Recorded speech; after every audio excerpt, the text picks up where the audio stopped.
Hello sir, మీ పేరు? Kiran Kumar. Present Revanth Reddy గారి పరిపాలన ఎలా ఉంది సార్ ఇక్కడ తెలంగాణలో? చాలా వరస్ట్గా ఉంది సార్. చాలా మటుకు కొందరు ప్రాపర్టీస్ కొనడానికి భయపడుతున్నారు, రియలైజ్ చేయడానికి భయపడుతున్నారు. చాలా మటుకు ధరలు చూస్తేనేమో కిరాణా సామాన్లు, రైసు అన్నీ పెరిగినాయి. ఇంకోటి కళ్యాణ లక్ష్మి ఇస్తానని అదే ₹1,00,000 బంగారం ఇస్తలేరు. చాలామంది ఫీల్ అవుతుండ్రు. అది ఇస్తాన్నాడు, తులం బంగారం ఇస్తాడు, అది ఇవ్వలేదు. పోనీ వైట్ కార్డు ఎవరికన్నా వస్తుందంటే సాధారణంగా ఒక ఫ్యామిలీకి మొత్తం వస్తుంది అన్నారు. తెల్ల రేషన్ కార్డు అందరికి ఇస్తున్నాం ప్రతి ఒక్కరికి అన్నారు కదా సార్, కరెక్టే, నేను ఒప్పుకుంటా. మీరు ఒకసారి సర్వే చేయండి దాని గురించి, ఎవరెవరికి వచ్చిందో ఇంటింటికి పోయి సర్వే చేయండి, ఎవరెవరు బెనిఫిట్ పడ్డారు. ఇప్పుడు లాస్ట్ టైం ఎవరో గవర్నమెంట్ అని ఉండండి, ప్రజెంట్ కేసీఆర్ ఉండండి, బీజేపీ ఉంటే ఒకళ్ళు సర్వే చేయండి. సర్వే చేస్తే ఎవరు బెనిఫిట్ పడుతున్నారు, ఎవరు బెనిఫిట్ పడతలేరు, ఎవరు కార్యకర్తలు బాగుపడుతున్నారు, ఎవరు కార్యకర్తలు లోకల్గా పీపుల్, మిడిల్ క్లాస్ పీపుల్ బాగుతున్నారు. మిడిల్ క్లాస్ ప్రతి ఒక్కరికి రేషన్ కార్డు ఇవ్వాల్సిందే సార్. వాడు ఏదో ఇల్లు కట్టుకుంటాడు, కష్టపడి అప్పులు తీర్పుకోవడానికి వానికి 20 ఏళ్ళు గడిచిపోతుంది. కానీ నేను అనడం ఏంటంటే ప్రతి ఒక్కరికి రేషన్ కార్డు అయితే లేదు. గృహలక్ష్మి అన్నారు, అదే ఇస్తాను, అది ఇవ్వలేదు. అందరు హోపుకుండి గెలిపించారు, కానీ అవి ఇవాళ ఏ బెనిఫిట్స్ లేవు సార్. మరి కేసీఆర్ రాని లేదు బీజేపీ రాని ఎవరికైనా చెప్తున్నా, మిడిల్ క్లాస్ పీపుల్ని పట్టించుకోండి, రేటు తగ్గియండి. మాకు ఏ పరిపాలన ఏది చేసినా కూడా మిడిల్ క్లాస్ కావాల్సింది ఏంటంటే బెనిఫిట్స్ అన్నా చెయ్యండి, రేట్లు పెంచకండి. పెట్రోల్ కానీ, ఇప్పుడు గ్యాస్ రేట్స్ కానీ, సౌదాలు కానీ, కందిపప్పు కొనడానికి పోయినా ఏదైనా రేట్లు ఉన్నాయి. పోనీ బియ్యం నుంచి రేషన్ దుకాణానికి ఒక బియ్యం వస్తుంది కాదంటలేండి, కానీ ఎవరు తింటారు? అది సన్న బియ్యం అన్నారు, మధ్యలో దొడ్డు బియ్యం కలుపుకుంటారు దాంట్లో. అది మీరు కూడా వస్తే సర్వే చేయండి, ఇంటింటికి సర్వే చేసినట్టు దీన్ని కూడా బెనిఫిట్లు ఎవరు పడుతున్నారు, ఎవరు సుఖపడుతున్నారు అనేది సర్వే చేస్తే తెలుస్తుంది. కొన్ని రియల్ ఎస్టేటా కొందామంటే రెక్కలు దాడుతున్నాయి. పోనీ ప్రతి ఒక్కరు అంటుంది డెవలప్మెంట్ అంటారు. ఏం డెవలప్మెంట్ అయినాయి చెప్పండి సార్, మీరు చెప్పండి. మీకు ఏమైనా ఐడియా వస్తే మీరు ఎక్స్ప్లెయిన్ చేయండి, మీరు ఏదైనా క్వశ్చన్ అడగండి. ఏ బెనిఫిట్స్ లేవు సార్. ఇప్పుడు ప్రజెంట్ అయితే 2 years నుంచి ఫెడప్ అయి ఉన్నారు గవర్నమెంట్. ఇక్కడ డెవలప్మెంట్ లేదన్న 2 years నుండి. మళ్ళీ ప్రీవియస్ గవర్నమెంట్తో కంపేర్ చేస్తే ఎలా ఉంది? ప్రీవియస్ గవర్నమెంట్ పరిపాలన బాగుందంటారా మీరు? అది కొద్ది పర్లేదు సార్. కొందరికి దళిత బంధు వచ్చినా పర్లేదు, అందరూ చెప్తున్నారు, వచ్చిన వాళ్ళందరూ బెనిఫిట్ పడ్డారు కాదంటే. ₹1,00,000 బీసీకి ఇచ్చారు, బెనిఫిట్ పడ్డారు. కొద్దిగా గొప్ప గవర్నమెంట్ కొందరు తిన్నారు, పబ్లిక్ పైసా కొద్దిగా గవర్నమెంట్ పబ్లిక్ తిన్నారు, కానీ ఒక పింఛన్ అయినా తిన్నారు. ఊర్లలో ఏమైంది, కొందరికి పింఛన్ వస్తలేదు, నెలాఖరికి వస్తుంది, ఆ కోడలు భోజనం పెడతలేదు. ఒకసారి ఊర్లలో పోతే సర్వే చేస్తే భయపడుతారు, కోడలు పింఛన్ వచ్చేదాకా భోజనాలు పెడతలేరు. ఆమెకు 2,000 పింఛన్ వస్తేనే పెడతారట. ఆ నెలాఖరు 4,000 పింఛన్ చేస్తామన్నారు కదా ఇక్కడ. ఇదివరకు ఎక్కడ చేసారు సార్ 4,000 పింఛన్? అదే 2,000 ఇస్తున్నారు కదా, అది ఇచ్చేది కూడా నెలాఖరికి ఇస్తారు కదా. ఇస్తే ఫస్ట్కి వేస్తే ఎవరికైనా ఇచ్చినా సౌదాలు తెస్తారు, ఏదైనా వాళ్ళ ఇంట్లోకి ఇచ్చుకోనైనా ముసలి వాళ్ళు ఏదైనా బెనిఫిట్ పెడతారు, లేదంటే కాస్త తాగుతారో తింటారో ఏదో వాళ్ళ ఏజ్ తగ్గట్టు. కానీ అవి కూడా ఇవ్వలేదు కదా, ఇస్తే 4,000 కూడా ఇవ్వలేదు, అట్లీస్ట్ 2,000 కూడా కరెక్ట్గా ఇస్తలేడు. అదైతే మరీ ఘోరం పరిస్థితి. దాన్ని మీరు ఏం చేస్తారంటే నేనైతే తీవ్రంగా ఖండిస్తున్నా. అదైతే మీరు ఆలోచించి చెప్పండి. అది మీరు నా మెసేజ్ ఎక్కడి దాకా పోయినా పర్లేదు. అదే అనొద్దు, కానీ కేసీఆర్ అన్నం పెట్టిండు సార్, 100% పెట్టిండు. మరి రాబోయే ఎన్నికల్లో కేసీఆర్ కంబ్యాక్ ఇచ్చే అవకాశం ఉందా? 100% సార్. మధ్యతర ఎన్నికలు వస్తే మాత్రం కేసీఆర్ డెవలప్మెంట్ చేసిండు కనుక మళ్ళీ ఎన్నికలు వచ్చినా మాత్రం భారంగా పబ్లిక్ అందరూ కేసీఆరే అంటారు. ఇంకోటి, సికింద్రాబాద్ ఏరియాలో కొందరు క్రిస్టియన్స్ ఉన్నారు. క్రిస్టియన్స్ సాధారణంగా ఎవరికి ఓటు ప్రిఫరెన్స్ ఇయ్యరు వాళ్ళు, ఎందుకంటే ప్రేయర్లు చేసే వాళ్ళు ఉంటారు. కానీ ఈసారి వాళ్ళు కేసీఆర్కి ఓటేస్తామనే దాకా వచ్చిందంటే ఏ గవర్నమెంట్ నడుస్తుండొచ్చు చెప్పండి. వాళ్ళకి ఏం అవసరం, మామూలుగా ప్రార్థనలు చేసుకుంటూ వాళ్ళు ఉంటారు క్రిస్టియన్స్. చర్చిలో సికింద్రాబాద్ ఏరియాలో కానీ అంటే ఎవరైనా సరందారు కూడా ప్రేయర్లు అందరూ బిలీవ్ చేస్తారు. ఏమని, కేసీఆర్ మధ్యలో వస్తే మేము మళ్ళీ సీఎం చేస్తాం ఆయన అన్నారు. ఎందుకంటే ఇప్పుడు అందరినీ ఆలోచించాలి. ఇప్పుడు క్రిస్టియన్స్ని, హిందూస్ని, ముస్లింని సర్వే చేయాలి. నువ్వు మొన్న షాదీ ముబారక్ వాళ్ళకి ఇస్తలేవు, కొన్ని వాళ్ళే ఎక్స్పెక్ట్ చేస్తున్నారు. కళ్యాణ లక్ష్మి అంటే వాళ్ళకి ఇవ్వలేదు. మొన్న క్రిస్మస్కి వచ్చింది, అది ఇస్తుండే ఇంతకుముందు గిఫ్ట్ బట్టలు ఇస్తుండే, అవి ఇవ్వలేదు. మన బతుకమ్మ చీరలు అని అవి ఇవ్వలేదు. ఇక దానికి ఏం సార్, ఇప్పుడు నువ్వే ఖండించుకుంటూ పోతున్నావు కదా. ఫ్రీ బస్ అన్నారు కదా, ఫ్రీ బస్ ఎవరు ఎక్కుతున్నారు సార్? పని లేని వాళ్ళందరూ ఎక్కుతున్నారు. పన్నున్న వాళ్ళకి ఎక్కి ఒక కార్డు, దానికి ఒక ఐడి కార్డు ఇస్తే పనులు అందరూ ఎక్కుతారు, అదొక సంతోషం ఫ్రీ బస్. కానీ అమ్మగా అక్కలకు ఇచ్చుకుంటా వాళ్ళని ఎంత బాధ పెడుతున్నట్టు. వంట చేయకుండా ఇంట్ల నుంచి వాళ్ళు ఏదో బయటికి షాపింగ్ లాగా తిరుగుతున్నారు. ఇంట్లో వస్తే మొగుడు వంట అయితే లేదు, ఇంట్లో ఏడు పోయినంటే షాపింగ్ పోయినా అంటారు. దానికి ఎవరు సమాధానం చెప్తారు చెప్పండి సార్, కదా సార్? మీరైతే ఓవరాల్గా అయితే ఈ ప్రభుత్వ పరిపాలన ఎలా అంటారు? బాగుందంటారా, నచ్చలేదు? 0 వేస్తున్నా సార్. ఈ గవర్నమెంట్ అయితే కాంగ్రెస్ గవర్నమెంట్ 0 వేస్తున్నా. మళ్ళీ రేపెల్లుండి ఏ టీఆర్ఎస్ కానీ మన కేసీఆర్ బెనిఫిట్లో వస్తాడు, 100% సక్సెస్ఫుల్ అవుతుంది. మళ్ళీ మంచి రోజులు వస్తాయని సంతోషపడుతున్నాం. Okay, thank you sir. Okay. Hello sir, మీ పేరు? సుధాకర్. ప్రజెంట్ చూసుకుంటే తెలంగాణలో కాంగ్రెస్ పరిపాలన ఎలా ఉంది సార్? మాదైతే బిజినెస్ రైట్ నో ఏం బిజినెస్ రావట్లేదు, ఎక్కడ డెవలప్మెంట్ లేదన్నట్టే చెప్తున్నారు ఎవరిని అడిగినా. అది తెలంగాణలో అయితే డెవలప్మెంట్ లేదంటారా? నాకు వచ్చే కస్టమర్స్ రావట్లేదు, ప్రజెంట్గా వచ్చే కస్టమర్స్ రావట్లేదు.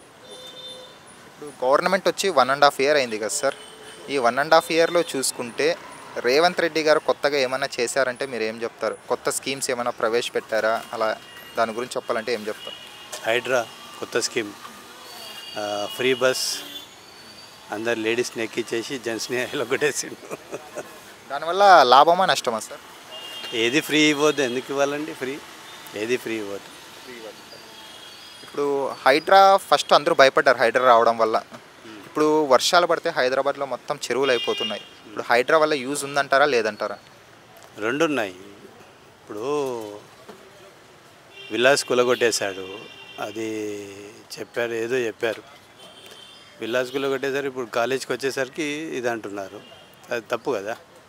విలాస్ వాళ్ళు కూడా హ్యూమానిటీ బేసిస్లో చూడాలి, వాళ్ళు కూడా ఉంటారు కాబట్టి లోన్ తీసుకుంటారు, ఎక్కడన్నా చేస్తారు, ఏదో చేస్తారు కాబట్టి అన్నీ చూసుకోవాలి.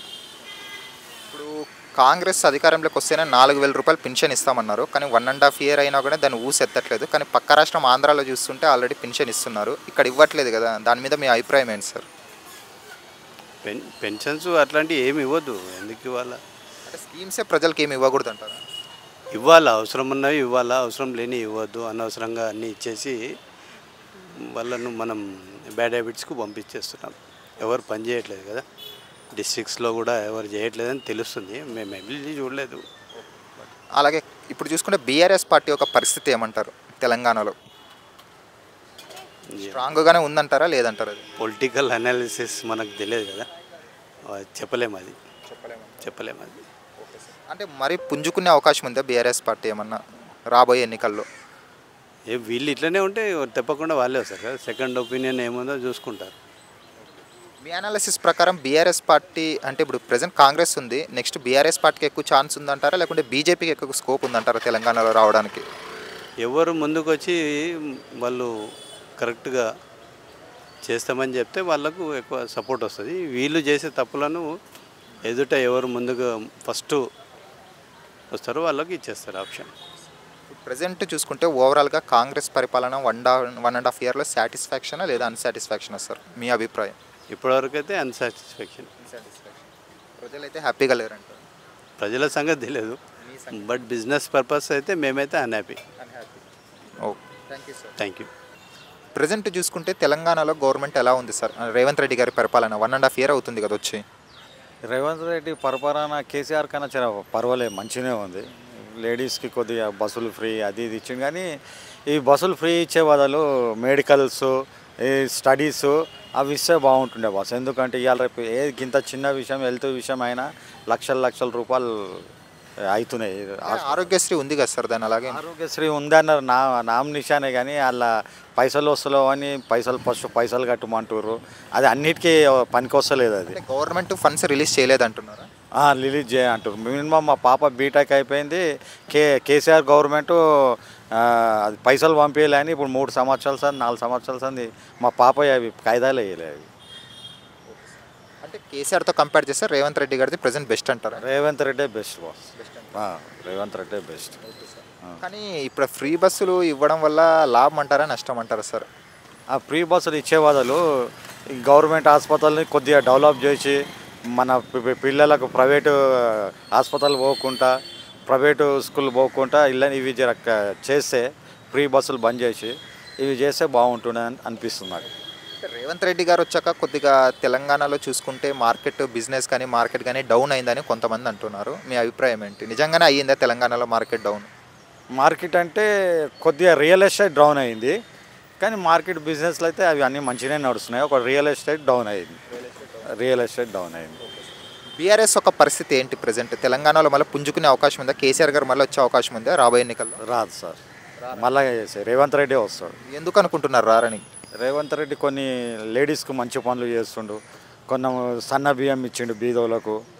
అప్పుడు కేసీఆర్ ఏమో దొడ్డు బియ్యం ఇస్తుండే, కొంచెం పబ్లిక్ను ఆకట్టుకుంటుండు, కొంచెం మంచి పనులు చేస్తుండు బీదోళ్ళకు. అలాగే చూసుకుంటే ఇప్పుడు హైడ్రా ఉంది కదా సార్, హైడ్రా వల్ల లాభమా నష్టం, చాలామంది భయపడ్డారు హైడ్రా స్టార్టింగ్ చూసి. ఇప్పుడు హైదరాబాద్లో వర్షాలు పడితే మొత్తం చెరువులు అవుతున్నాయి కదా, హైడ్రా వల్ల ప్లస్సా మైనస్? అది ఆయన చేసేది కరెక్టే సార్. ఇప్పుడు ఎవరు చూడు చెరువుల కట్ట మురికి కాలువలు కొట్టి ఇండ్లు కట్టుకుంటారు చేసుకుంటారు. అది ఏదైనా నీళ్ళు ఎక్కువ వచ్చినప్పుడు అలా ఓడి కొట్టుకపోతురు వస్తురు. ఆ ఉన్న వాళ్ళ మీద బదలాం అవుతుంది సీఎం మీద. అది గవర్నమెంట్ జాగాల మీద కబ్జా చేసుకొని కట్టుకుంటుందో అది లెక్కకైతే కరెక్టే. అలాగే చూసుకుంటే కొంతమంది ఢిల్లీకి వెళ్ళి మినిస్టర్లు కానీ ఎమ్మెల్యేలు అంటే రేవంత్ రెడ్డి గారిని దించేయాలి అని చూస్తున్నారు సీఎం పదవి నుండి. వాళ్ళు సీఎం పదవి తీసుకోవాలనుకుంటున్నా ఆశిస్తున్నారా కొత్తగా ఏమన్నా? ఒకవేళ రేవంత్ రెడ్డి గారు లేకుంటే కాంగ్రెస్ ఎలా ఉంటుంది? ఇప్పుడు అదే అక్కడ ఢిల్లీకి పోయినా కూడా ఇక్కడ పబ్లిక్ ఓట్లేస్తేనే గెలిచేది. పబ్లిక్ టాక్ అయితే రేవంత్ రెడ్డి మీద చాలా బాగుంది. ఇప్పుడు మళ్ళీ టీఆర్ఎస్ అయితే రాదు, వస్తే మళ్ళీ 100% రేవంత్ రెడ్డి వస్తాడు. ఇప్పుడు కావేరీ జనరేషన్ వచ్చి కొంచెం మంచి పనులు చేస్తుండే ఆయన. పబ్లిక్ కొన్ని మంచి పనులే చేస్తుండు. మళ్ళీ రేవంత్ రెడ్డి రావచ్చు. Thank you sir. Okay. Hi friends, మా ఫ్యూచర్ టుడే ఛానల్ చూస్తున్నందుకు చాలా థ్యాంక్స్. మరిన్ని లేటెస్ట్ వీడియోస్ కోసం వెంటనే సబ్స్క్రైబ్ చేయండి. అలాగే ఈ బెల్ని కూడా రింగ్ చేసేయండి. మా లేటెస్ట్ వీడియోస్ నోటిఫికేషన్స్ అన్నీ మీ మొబైల్లో వస్తాయి. మా వీడియోస్ మీకు నచ్చితే లైక్ చేయండి, షేర్ చేయండి, నచ్చకపోతే కామెంట్ చేయండి.